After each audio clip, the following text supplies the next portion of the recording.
بسم الله الرحمن الرحيم.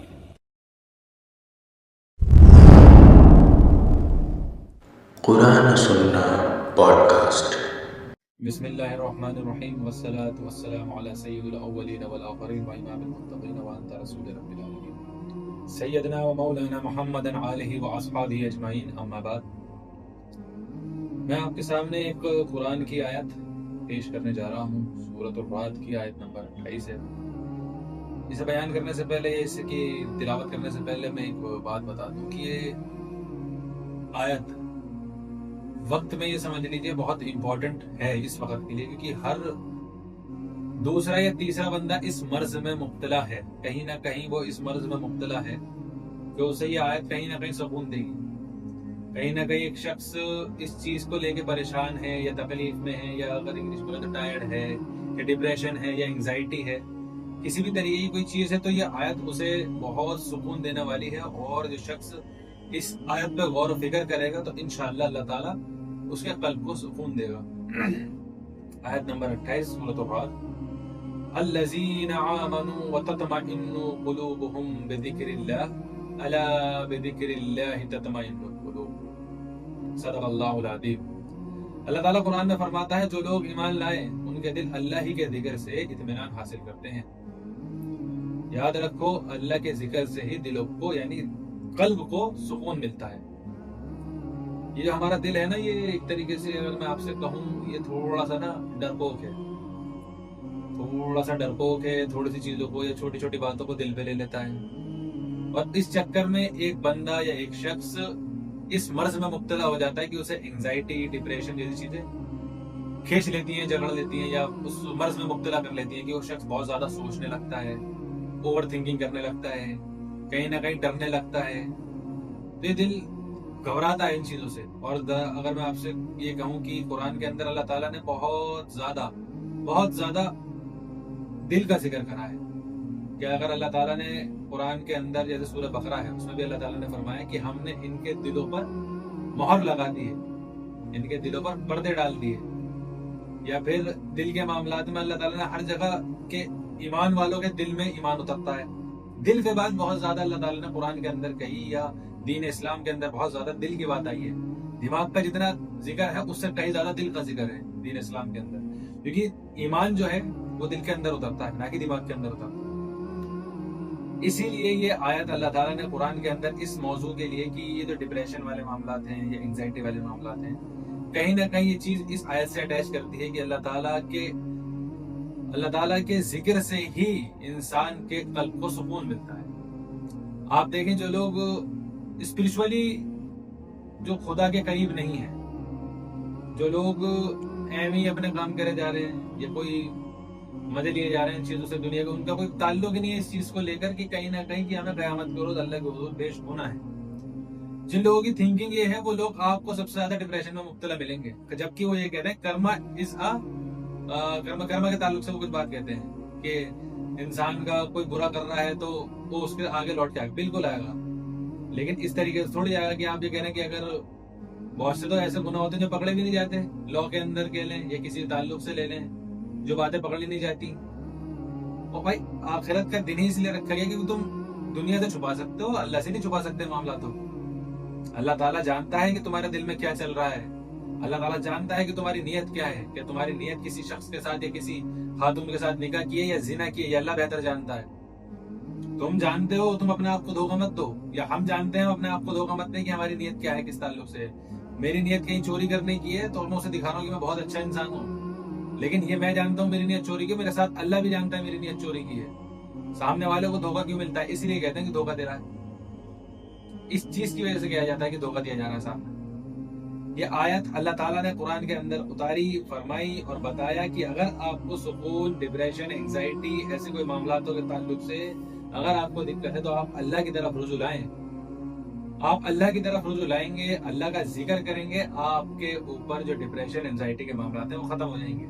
جیسے کہ میں اپنے اوپر کی اگر بات کہوں آپ سے، جب میرا ایسا معاملات ہوتا ہے کہ میرا دل بے چین ہو جاتا ہے، یا کسی معاملاتوں کو دل پہ لے لیتا ہے یا ٹوٹ جاتا ہے، کچھ بھی ایسے ایکسپائزڈ معاملات ہو جاتے ہیں، تو سب سے بہترین چیز اگر مجھے جو لگتی ہے وہ لگتی ہے قرآن کی تلاوت۔ قرآن کی تلاوت، قرآن کی تلاوت، قرآن کی تلاوت۔ وجہ حضرت علی فرماتے تھے کہ جب میرا دل چاہتا ہے کہ میں اللہ سے بات کروں تو میں قرآن پڑھتا ہوں، اور جب میرا دل چاہتا ہے کہ میں اللہ سے باتیں کروں تو میں نماز پڑھتا ہوں۔ ذکر ہی تو آگے بیچ میں کہیں نہ کہیں۔ نماز کیا ہے؟ عبادت ہے، اللہ کا ذکر ہے۔ قرآن کیا ہے؟ عبادت ہے، اللہ کا ذکر ہے۔ بھائی اللہ تعالیٰ جب قرآن میں فرما رہا ہے کہ تمہارے دلوں کو سکون جو ہے وہ میری عبادت سے، میرے ذکر سے، میری باتوں کو بیان کرنے سے ملے گا، تو آپ کر کے دیکھیں نا۔ آپ یہ بھی سوچتے ہیں ان ساری چیزوں کو لے کے کہ میرا سکون کسی اور میں رکھ دیا اللہ نے۔ ہاں یہ معاملات ضرور ہو سکتے ہیں کہ اللہ تعالیٰ نے، جیسے اگر میں ایک بات کہوں کہ اللہ تعالیٰ کسی شخص کے ساتھ ایک شخص کو باندھتا ہے، نکاح کراتا ہے، تو کہیں نہ کہیں اس شخص کے ساتھ اس بندے کو سکون ہوتا ہے۔ حالانکہ اللہ تعالیٰ قرآن میں دوسری جگہ فرماتا ہے کہ ہم نے تمہیں جوڑوں میں پیدا کرا اور اس لیے کہ تم دونوں ایک دوسرے کا سکون اختیار کرو، وہاں بھی سکون کا ذکر ہے۔ تو اس کا مطلب یہ نہیں ہے کہ یہ آیت کسی اور معاملے کے لیے، یہ معاملات ہیں اور وہ معاملات الگ ہیں۔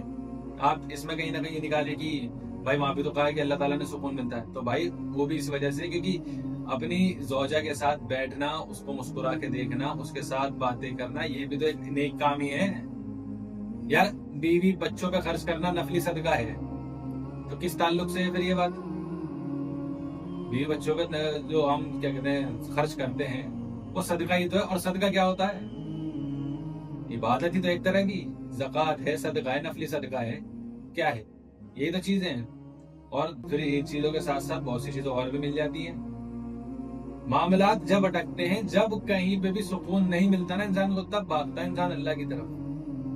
آپ دیکھیں کہ آپ اگر یہ سوچتے ہیں کہ میرا سکون کسی اور شخص میں ہے، چلیے کبھی آپ کو مل بھی جائے گا، یا آپ کی بیوی سے آپ کو مل جائے گا، یا آپ کے شوہر سے آپ کو مل جائے گا، نو ڈاؤٹ مل بھی جاتا ہے، کوئی اس میں دوہرائی نہیں ہے، مل بھی جاتا ہے۔ لیکن جب معاملات اپنے دل کے اوپر بات آتی ہے نا، تب انسان اس قرآن کی طرف، اللہ کی طرف بھاگتا ہے اس چیز کو لے کے، کیونکہ اللہ تعالیٰ نے قرآن میں فرمایا الا بذکر اللہ تطمئن القلوب، کہ تم لوگوں کے دلوں کو سکون تو صرف اللہ کے ذکر سے مل سکتا ہے۔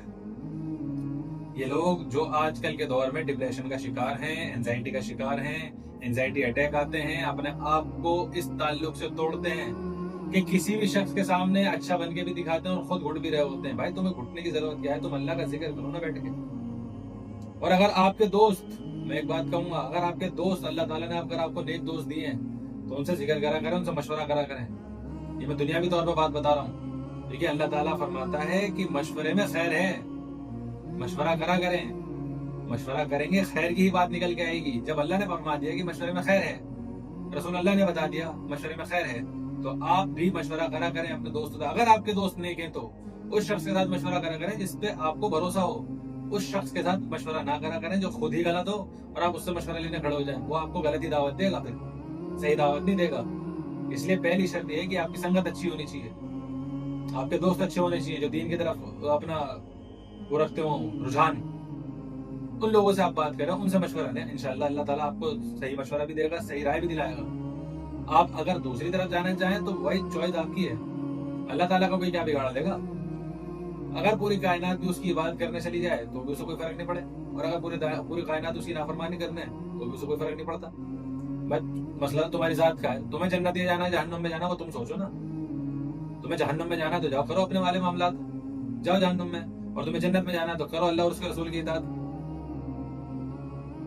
معاملات اپنے ایک طرف، برائیاں اچھائیاں ایک طرف، اور ڈپریشن، انگزائٹی کی ساری چیزوں سے انسان اپنے آپ کو توڑتا ہے کہیں نہ کہیں۔